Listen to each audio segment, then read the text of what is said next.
When it comes to dive watches, normally it's Rolex, Omega, Blancpain. Those are the first brands you come to mind of who makes the best dive watch. But despite the fact that they're best known for making a pilot's watch, I think IWC actually made the best diver's watch.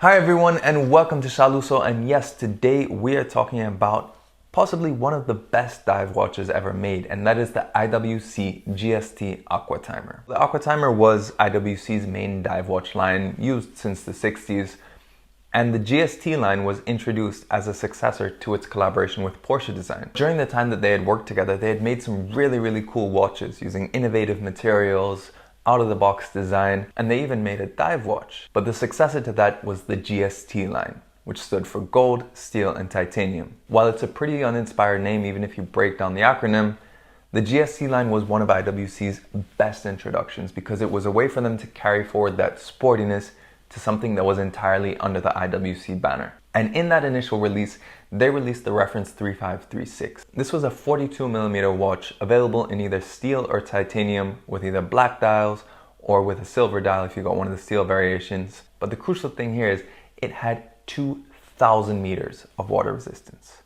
Bearing in mind this is the late 90s, both Omega and Rolex were making Submariners and Seamasters respectively with a mere 300 meters of water resistance. Even the Sea Dweller or the Ploprof were pushing around 1,000 meters of water resistance. 2,000 meters was unheard of, and even more so from a company that's best known for making pilot's watches. So this was a huge shift from the normal perspective of what IWC was back then, or even where it is now. And it wasn't just the fact that it was technically capable, it was the details and the commitment to the concept, especially on the titanium version. It was just so dedicated at being a functional tool watch. Take the dial, for example. You can only get the titanium version with a black dial. And that was a matte dial with a matching black date disc, so it blended in perfectly, so it was easily legible and so the date wasn't a distraction. The indices aren't polished or have any sort of shine to them. They're super legible. And when they introduced it, they originally actually had a tritium and superluminova dial, where tritium was used for the 12 o'clock indices as well as the hands, while they used superluminova for the rest of the indices. This was to create a contrast when you're seeing it in the dark. Eventually they did shift to a full luminova dial, but it's supremely legible, and this is just on the dial. Moving outwards towards the bezel, in typical fashion it was over-engineered. A single piece of titanium with a black background and relieved numerals. This not only was extremely easy to grip, but also the fact that it had a little notch at the top for the 12 o'clock meant that the 12 o'clock pearl is even more prominent, and you can even feel where the 12 o'clock would be even if it's completely dark and nothing's glowing, because it has that little notch. To prevent accidental use, you actually have to press down on the bezel to rotate it, and it's by far one of the most satisfying clicks that you can get on a dive bezel. It's only 60 clicks, so it's super precise, and it's just really loud. This feels like you're interacting with a machine, not just a fashion accessory. Stretching out beyond the dial and bezel, you have the full titanium case and bracelet, all entirely sandblasted, so there's no polished surfaces on this titanium version, and this just makes for an extremely tactical feel. The bracelet itself, typical of IWC in the late 90s and early 2000s, was so easy to change because you just had to use a toothpick to release the bracelet by pressing the button on the back, and you could do the same thing for releasing any of the links if you needed to resize it. No screws, no block and punch, extremely well engineered. The whole thing comes together though to create an amazing dive watch that in my view just pushes the limits, and it really shows one of the good things of when a company wants to go out of its lane perhaps, because they made sure that they were making a dive watch that was better than any of their competition. But of course there are a few downsides. The integrated look of the GST Aquatimer looks really cool. It harks back to the Gerald Genta Ingenieur, which also features an integrated bracelet. However, the downside is that it created a very big profile on the wrist. While the watch itself only measures 42mm in diameter, it has a lug-to-lug of nearly 57mm because of the flare of the bracelet.